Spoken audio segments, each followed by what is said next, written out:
leamos juntos Jonás capítulo 3 versos 5 al 10. ¿Estamos listos, iglesia? Nuestros oídos están abiertos, nuestro corazón está dispuesto. Leamos entonces. Entonces los habitantes de Nínive creyeron en Dios y proclamaron ayuno y se vistieron de cilicio, desde el mayor hasta el menor de ellos. Cuando llegó la noticia al rey de Nínive, se levantó de su trono, se despojó de su manto, se cubrió de cilicio y se sentó sobre ceniza, y mandó proclamar y anunciar en Nínive, por decreto del rey y de sus grandes: ni hombre, ni animal, ni buey, ni oveja prueben cosa alguna. No dejen que pasten o beban agua.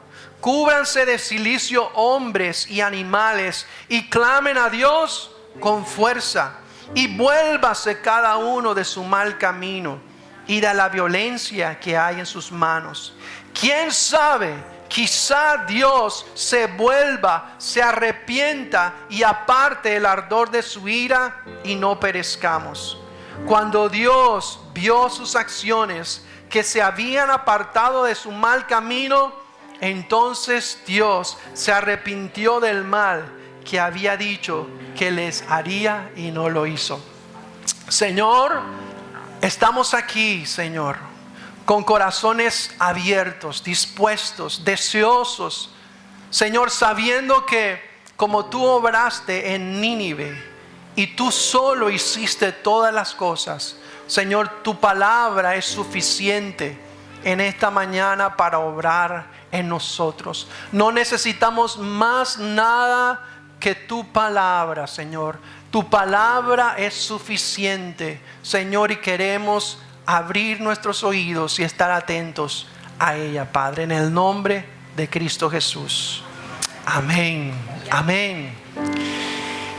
Como les decía, ¿viste la ausencia de Jonás a partir del versículo 5? ¿Viste todos los actos que se desencadenaron en esta población de Nínive, que dice la palabra que eran más de 120,000 personas los que habitaban allí? Una obra tan grande que incluso los animales hicieron parte de esa obra tan maravillosa. El mensaje de Dios con poder transformó la vida de Nínive. Él solo, su gracia, su poder solo lo hizo. Y viene el versículo 1 y nos dice algo maravilloso. Pero tal vez algunos de ustedes, que ya sabemos que tienen redes sociales y que por eso no oran tanto, siguen al Heraldo. Yo he notado algo en el Heraldo. Me toca seguirlo por mi trabajo porque no me gusta. Pero tienen una costumbre ahora, y es que usan una palabra con admiración antes de la noticia. Por ejemplo, absurdo, impresionante, insólito. Una mojarra cuesta 600,000 pesos en Cartagena. Insólito, es algo wow, inusual, extraordinario. Pues déjeme decirle que si el Heraldo registrara el acontecimiento de Nínive, no diría más nada que insólito, extraordinario, increíble. Nínive creyó en Dios, nos dice el versículo 1. Entonces los habitantes de Nínive creyeron en Dios. ¿Cómo así? La ciudad sanguinaria, la ciudad idólatra, la ciudad hechicera, la ciudad llena de perversión, creyó en Dios. Eso yo no lo puedo creer. El rey de Nínive, yo les compartía que los reyes de Nínive y los asirios se caracterizaban por algo, que ellos mandaban a matar a las personas, a sus enemigos, los descabezaban, les cortaban, le arrancaban la piel y hacían espectáculo con la piel. Y esos reyes, y ese rey aquí vino y se bajó de su trono y se quitó la ropa real y se vistió de cilicio y se tiró en el suelo y se vistió de ceniza. Eso es algo insólito. Si eso pasara en Instagram y estuvieran los comentarios, dijeran: no, ese rey seguramente, como viene campaña, yo no creo en ese arrepentimiento de él, sino que está preparando todas las cosas. Era algo asombroso, era algo increíble. Como una ciudad perversa, un pueblo destinado a ser arrasado, destruido por el mandato de Dios, podía creer en el Dios verdadero. Como un pueblo con tantos dioses falsos podía creer en el Dios que predicaba Jonás, el Dios de los hebreos, el Dios de Israel, el Dios que hizo los cielos y la tierra. ¿Cómo era posible? Contra todo pronóstico, Nínive creyó en Dios. Otra cosa insólita: Jonás predicó y no le pasó nada. Ni le dijeron nada, ni un insulto. Ni los sanguinarios le arrancaron la cabeza, ni le arrancaron los brazos, o le sacaron la lengua por anunciar el evangelio de salvación para ellos. Insólito, ¿no? ¿Por qué es insólito? ¿Por qué es extraordinario? ¿Por qué no cabe en nuestra mente? Porque es simple y llanamente una obra de Dios, no una obra del hombre. No fue la predicación de Jonás, no fue que él preparó un bosquejo, un mensaje bien que fuera al corazón. Fue la obra extraordinaria de Dios la que trajo fe y produjo fe primero en el corazón de Nínive. Ellos creyeron en lo que Jonás dijo porque Dios ya había trabajado en el corazón preparando la salvación para ellos. ¿Qué nos enseña esto?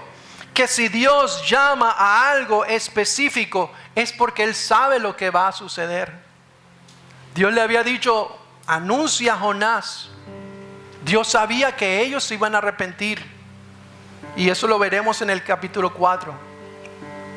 Si Dios mandaba hacer algo, Él ya había actuado primero. Dios obró primero sobrenaturalmente en los corazones. Así que nadie puede venir al Señor si Dios no obra primero en Él. Jesús lo dijo: nadie puede venir a Él si el Padre no lo trae. Dios es el que tiene la gloria en toda la salvación. Vemos su elección soberana, su elección por Él mismo, por su beneplácito de salvar a Nínive. Y sabes, eso mismo ha pasado con nosotros. Eso mismo pasa con nosotros. Efesios 2, 1 al 5 y luego el 8 nos dice algo. Escuchen bien, porque ya no está hablando de la salvación de Nínive, sino que está hablando de la salvación de todos los creyentes. Nos dice acerca de nosotros: antes ustedes estaban muertos a causa de su desobediencia y sus muchos pecados. Vivían en pecado igual que el resto de la gente, obedeciendo al diablo. Nínive vivía en pecado, obedeciendo a sus ídolos. El líder de los poderes del mundo invisible, quien es el espíritu que actúa en el resto de la gente, que actúa en el corazón de los que se niegan a obedecer a Dios. Todos vivíamos así en el pasado. Todos vivíamos así en pecado en el pasado, siguiendo los deseos de nuestras pasiones y la inclinación de nuestra naturaleza pecaminosa. Por nuestra propia naturaleza éramos objeto del enojo de Dios, igual que todos los demás, igual que los ninivitas. Por causa de nuestros pecados, nosotros también, como Nínive, éramos objeto de la ira de Dios. Y esto es algo que no entendemos hasta conocer el Evangelio. Y pensamos que todos los seres humanos caminamos bajo el favor de Dios, que Dios es nuestro mejor amigo. Pero dice que por causa de nuestros pecados, nosotros todos somos objeto de la ira de Dios. Como Nínive iba a ser destruida por su pecado, así también nosotros, sin Cristo, estamos destinados a ser destruidos por causa del pecado. Pero Dios, ¿cuánto le dan gracias a Dios por ese pero? Siempre hay un pero este es el mejor pero. Dice, pero Dios es tan rico en misericordia y nos amó tanto que a pesar de que estábamos muertos por causa de nuestros pecados, nos dio vida cuando levantó a Cristo de los muertos. Y dice, es solo por la gracia de Dios que ustedes han sido salvos. ¿Por qué fue salvo Nínive? Solo por la gracia de Dios. ¿Por qué eres salvo tú que estás aquí? ¿Por qué soy salvo? Solo por la gracia de Dios hemos sido salvados. Y el versículo 8 nos dice, Dios los salvó por su gracia cuando creyeron. Ustedes no tienen ningún mérito en esto. Es un regalo de Dios. La salvación no es un premio por las cosas buenas que hayamos hecho. Así que ninguno de nosotros puede jactarse de ser salvo. Ninguno puede creerse por ser salvo. Todos hemos recibido simplemente un regalo de la gracia de Dios. Ten muy en cuenta esto para lo que viene adelante. Eso era lo primero. El primer punto es, Nínive cree en Dios. Fue lo que sucedió. Pero ahora el segundo punto es, Nínive se arrepiente. Así que ten en cuenta esto. Somos salvos por la gracia. Dios obra primero y Nínive se arrepiente.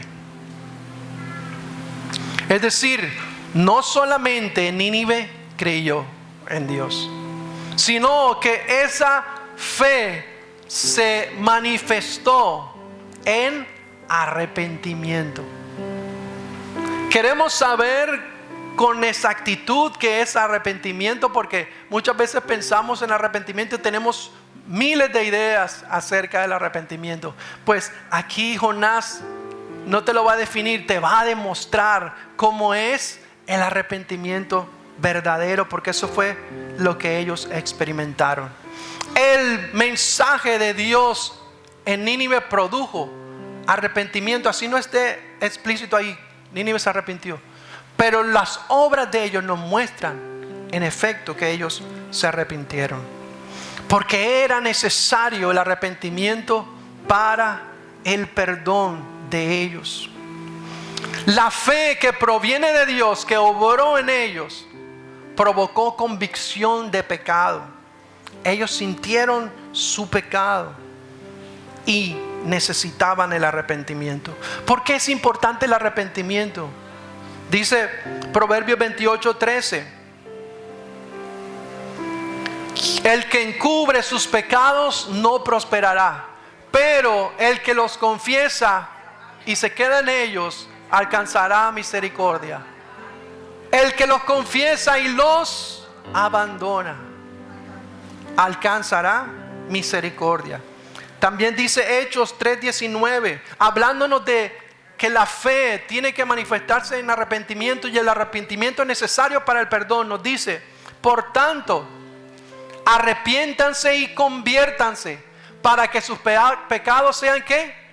Borrados, a fin de que tiempos de alivio vengan de la presencia del Señor. ¿Qué más alivio de Nínive saber que no iba a ser destruida?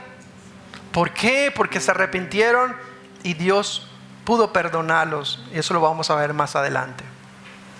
Pero entonces, ¿cómo se ve el arrepentimiento, iglesia? ¿Cómo lo vemos aquí en Nínive? Podemos leer nuevamente en Jonás. Dice: cuando llegó la noticia al rey de Nínive, se levantó de su trono, se despojó de su manto, se cubrió de cilicio y se sentó sobre ceniza. Y mandó proclamar y anunciar en Nínive, por decreto del rey de sus grandes: ni hombre, ni animal, ni buey, ni oveja prueben cosa alguna. No dejen que pasten o beban agua. Cúbranse de cilicios, hombre y animales, y clamen a Dios con fuerza. Y vuélvanse cada uno de su mal camino y de la violencia que hay en sus manos. ¿Quién sabe? Quizá Dios se vuelva, se arrepienta y aparte el ardor de su ira y no perezcamos. ¿Cómo se manifestó el arrepentimiento en Nínive? Se manifestó en humillación. En humillación.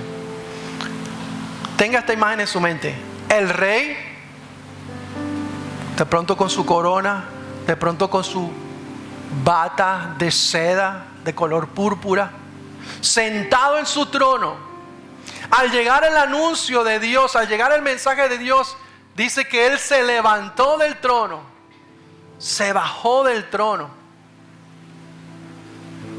se humilló. Tal vez el arrepentimiento para nosotros signifique eso, iglesia, precisamente, que nos quitemos del trono nosotros y dejemos que el Señor sea el que gobierne nuestras vidas. Estamos gobernando nosotros nuestra propia vida. Cuando pecamos somos nuestro propio Dios. El rey se humilló, se bajó del trono y se tiró en el suelo con ceniza. Pero dice que también hizo algo: se vistió de cilicio. El cilicio y las cenizas en la Escritura, sobre todo en el Antiguo Testamento, eran señales inequívocas de arrepentimiento. ¿Qué era el cilicio? El cilicio era una vestidura, como un saco hecho de pelos, hecho de una tela áspera y oscura, hecho de pelo de cabras negras o de camellos. Era algo que picaba, era algo incómodo. ¿Cuántos han ido a Bogotá y se han puesto un saco, pero sin nada abajo, un saco de esos de lana bien gruesa? Pica, ¿sí o no?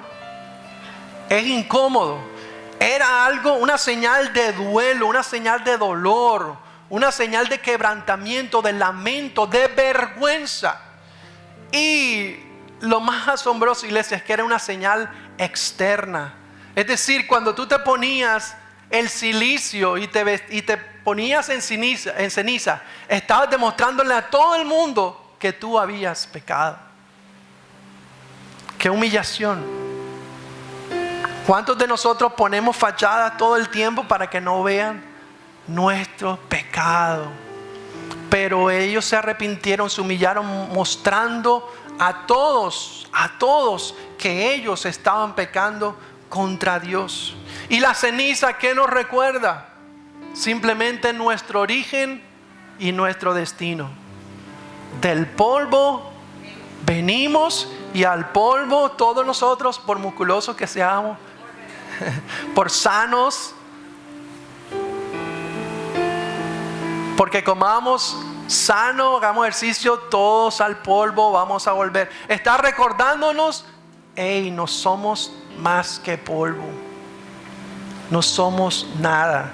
El Señor es nuestra vida. Era una señal de duelo externo. Es como los padres nuestros, cuando moría alguien, se vestían de negro. Una señal de luto, una señal de dolor. Pero no dolor porque se había muerto alguien, sino dolor por haber faltado al Señor. ¿Hay en nosotros humillación por pecar a Dios? ¿O guardamos nuestra fachada de personas que no pecamos? Pero ellos demostraron su arrepentimiento. Como Job, y hay ejemplos en la palabra, muchos ejemplos acerca de eso. Job, cuando se dio cuenta, en Job 42:6, Job 42:6, Dice, por eso me retracto, y en la Reina Valera dice, por eso me arrepiento. Por eso me retracto y me arrepiento en polvo y ceniza. Polvo y ceniza era señal de arrepentimiento. El Señor Jesús le dijo a un pueblo que no hizo como Nínive, a una región, dice en Mateo 11:21, Jesús mismo le dijo, ay de ti Corazín, ay de ti Betsaida, porque si los milagros que se hicieron en ustedes se hubieran hecho en Tiro y en Sidón, hace tiempo que se hubieran arrepentido, como en silicio y en cenizas. Y Jeremías 6:26, anunciando el juicio sobre Israel, también nos dice el mismo principio. Hija de mi pueblo, cíñete, vístete de silicio y revuélcate en ceniza. Haz duelo como por hijo único, lamento de gran amargura, porque de pronto el destructor vendrá sobre nosotros. Señal de duelo. Todos en Nínive se humillaron. El rey y sus grandes se humillaron. Los de clase media, que tenían algunas comodidades, se humillaron. Los pobres que luchaban por la comida del día a día o mendigaban, se humillaron. El arrepentimiento nos pone a todos, iglesia, en el mismo nivel y la misma necesidad de misericordia delante de Dios. Todos nosotros, por muy dignos que nos creamos, necesitamos el arrepentimiento para con Dios y la humillación delante del Señor. Así que el arrepentimiento se manifestó como en humillación. Y el arrepentimiento se manifestó también en conversión. Mira lo que le dijo el rey, proclamó a Nínive. Le dijo, vuélvase cada uno de su mal camino y de la violencia que hay en sus manos. Y escuchen esta frase. Una mera emoción sentimental sin abandonar totalmente el pecado no es el arrepentimiento que Dios aprueba. Es decir, ellos podían estar con su saco, podían estar en cenizas, podían estar en amargura, podían estar en remordimiento, pero si eso no se traducía en un cambio, en una transformación, en una conversión, simplemente era un mero sentimiento. El verdadero arrepentimiento no solamente es el dolor causado a Dios, sino el cambio de corazón que termina en un cambio de conducta. Cuando Pedro predicó a los israelitas después de que crucificaron a Cristo, en su primer sermón, ellos se compungieron, ellos sintieron dolor. Y le preguntaron a Pedro esto que está en Hechos 2:37 al 38. Ya en el Nuevo Testamento, no en el Antiguo Testamento, sino en el Nuevo. Aquellos hombres, dice, al oír esto, se compungieron de corazón y dijeron a Pedro y a los otros apóstoles, varones hermanos, ¿qué haremos? Pedro les dijo, arrepentíos y bautícese cada uno de vosotros en el nombre de Jesucristo para el perdón de los pecados. Tenía que haber conversión. El arrepentimiento se manifiesta en humillación, pero el arrepentimiento tiene que manifestarse en conversión. Y es decir, alejarse del pecado y sus ídolos y volverse a Dios. ¿Quieres la fórmula para alejarte de tus ídolos? ¿Sabes cuál es la fórmula? Acercarte a Dios. Entre más te acerques a Dios, más atrás quedarán tus pecados y tus ídolos. Esa es la fórmula. Acercarse a Dios.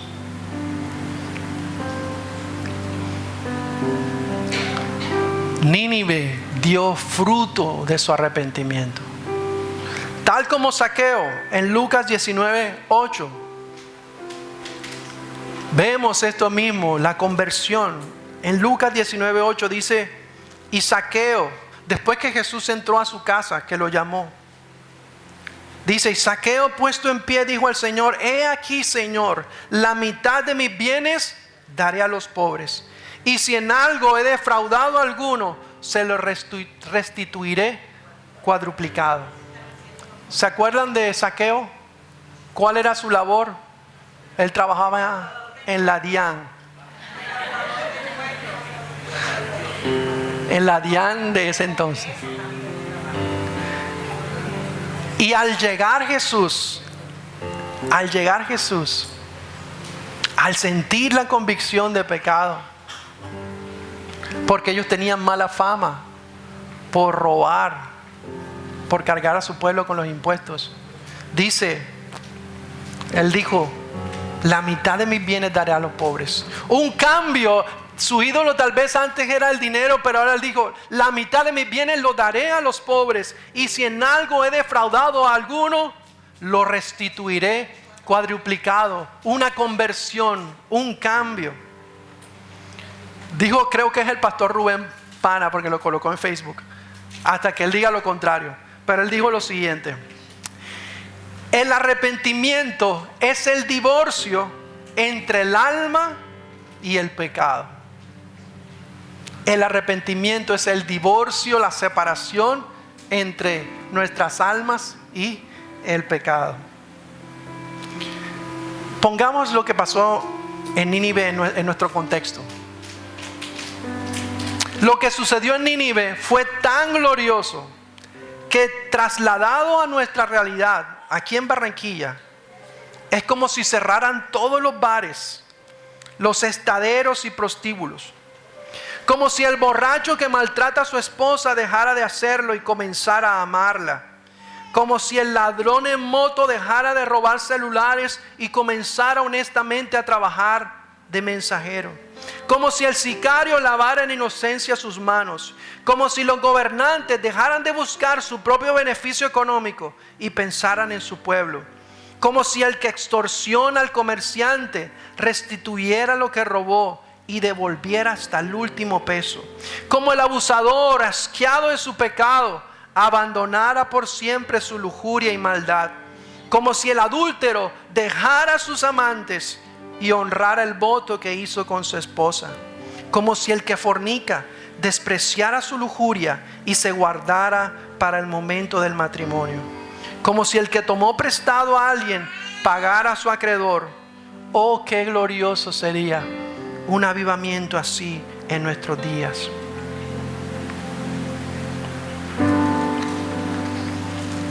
Eso sucedió en Nínive.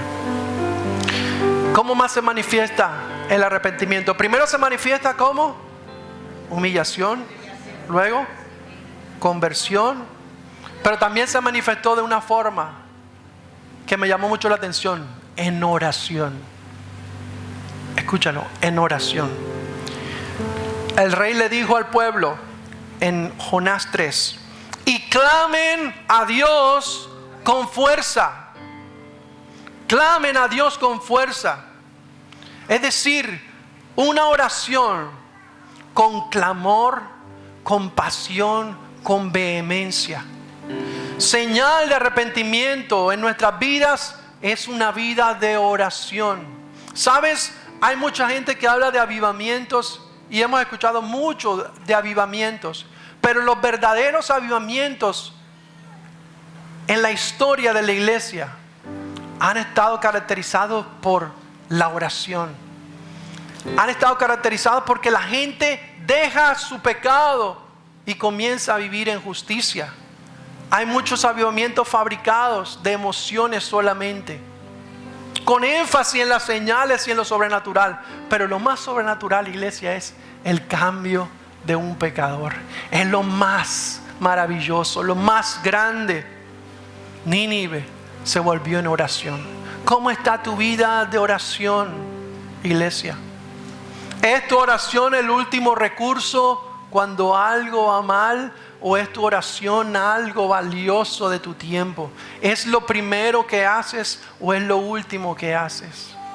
¿Cómo está tu oración? Pero dice, clamen con fuerza.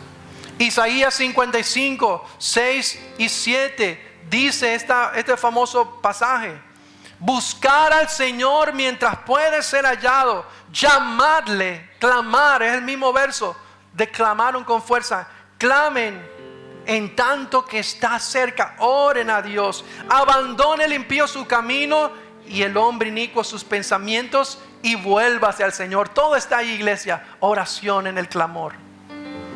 Conversión, deje su mal camino, vuélvase al Señor. La oración es parte fundamental del arrepentimiento. En la oración confesamos nuestros pecados. El Señor nos muestra nuestro pecado a través de su palabra, pero también a través de la oración. Y mi último punto: ¿qué sucedió? Nínive creyó en Dios, Nínive se arrepintió. ¿Y cuál fue el resultado?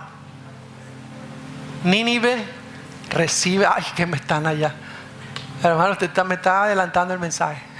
Bueno, Nínive, pero si no lo sabían, recibe misericordia. Qué hermoso. Nínive recibe la misericordia de Dios. Versículo 10 en Jonás 3. Miren lo que sucedió. El mismo Dios al cual habían llegado los pecados de Nínive, la maldad era tanta que dice la palabra que habían llegado hasta la presencia de Dios su maldad. Pero dice, cuando Dios vio sus acciones, que se habían apartado de su mal camino, entonces Dios se arrepintió del mal que había dicho que les haría y no lo hizo. La respuesta de Dios fue misericordia. La respuesta del Señor para un pueblo pecador que está dispuesto a arrepentirse es misericordia. Recibió misericordia. Y en este capítulo 3 ves que ni Jonás ni Nínive recibieron lo que merecían. Merecían el castigo como tú y yo merecemos el castigo. Pero recibieron y nosotros recibimos misericordia. Gracias al Señor. Y puedes pensar, o Jonás pudo pensar,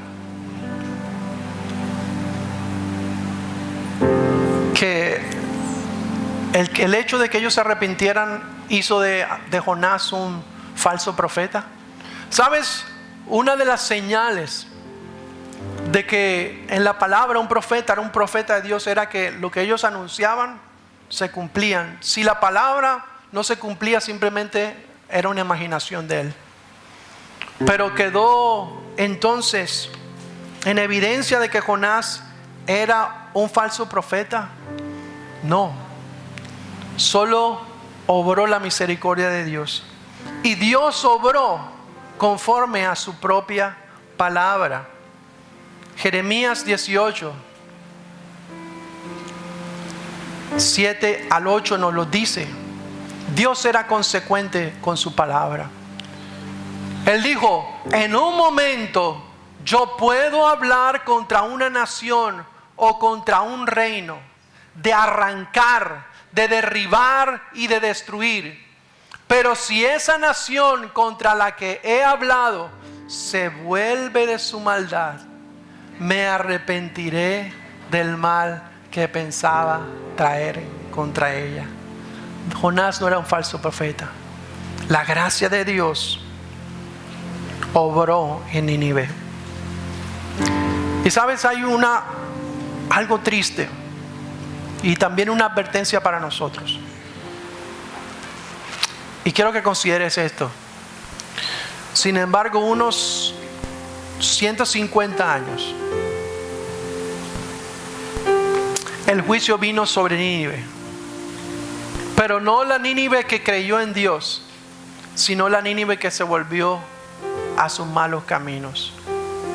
¿Cuántas veces nosotros, habiendo experimentado la bondad de Dios, la misericordia de Dios, volvemos a nuestro pecado?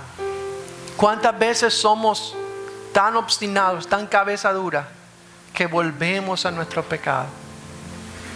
Tengamos cuidado y no despreciemos la misericordia grande del Señor. Nínive, esa Nínive primera que creyó, no recibió la ira de Dios. Y eso nos muestra el hecho de que nosotros tampoco recibimos la gloria de Dios, la ira de Dios. Porque alguien en nuestro lugar recibió la ira de Dios, y es Jesucristo. Jesucristo sufrió el castigo del Padre en la cruz. Jesucristo sufrió el dolor de los clavos. Jesucristo sufrió la humillación que nos tocaba a nosotros para que la ira de Dios pasara de nosotros. Él recibió el castigo para que nosotros recibiéramos misericordia. Puedes colocarte sobre tus pies y quiero hablarle a la persona que está hoy aquí, que no ha recibido esa gracia salvadora del Señor, que no ha creído en el Señor. Quiero decirte en esta mañana que tengas muy en cuenta esto. El arrepentimiento y la salvación son una obra de Dios. No puedes salvarte a ti mismo. No puedes hacer nada para salvarte a ti mismo. En Nínive como en ti y en mí, la obra la comienza Dios, la perfecciona Dios y la concluye Dios. Así que a ti que estás hoy aquí por primera vez, corre a Cristo y valora el hecho de que Él te está llamando al arrepentimiento y en la fe, porque si no, no tendrías oportunidad. Reconócelo, reconoce su sacrificio. Y para nosotros, los que creemos en el Señor, esto implica algo, y es que la necesidad de arrepentirnos es continua, porque siempre pecamos, siempre faltamos. Necesitamos arrepentimiento para el perdón cada día. Es un estilo de vida para nosotros. Y quiero terminar con esta frase que nos habla de esta verdad para el creyente. Y dice: el pecado y el Hijo de Dios son incompatibles. Puede que ocasionalmente se encuentren, pero no podrán vivir juntos en armonía. Tú, creyente, aunque peques ocasionalmente, no puedes vivir en el pecado siempre. Hay una necesidad de arrepentimiento continua para nosotros. Amén. Señor, te damos gracias, Señor, por tu maravillosa obra, Señor. Señor, como en este libro, aquí nosotros, Señor, no podemos llevarnos la gloria, Señor. Como Jonás no se llevó la gloria, como Nínive no se llevó la gloria, nosotros no nos la llevamos tampoco, Señor. Señor, te damos gloria a ti porque la fe salvadora, el arrepentimiento, Señor, vienen de ti, oh Dios, y te damos tantas gracias por ello, Señor. Corremos a ti, Señor, en arrepentimiento. Corremos a ti en humillación, Señor. Nos despojamos, Señor, del trono que queremos ocupar en nuestras vidas, como el rey se despojó de su trono. Y te pedimos, Señor, una vez más, iglesia, yo te pido que tú le digas al Señor: Señor, gobierna en el trono de mi corazón, Señor. Nos humillamos, Señor, nos arrepentimos y te pedimos que hagas, Señor, tu voluntad en nosotros, Señor, tu perfecta voluntad. Perdona nuestros pecados. Lávanos más y más, Señor.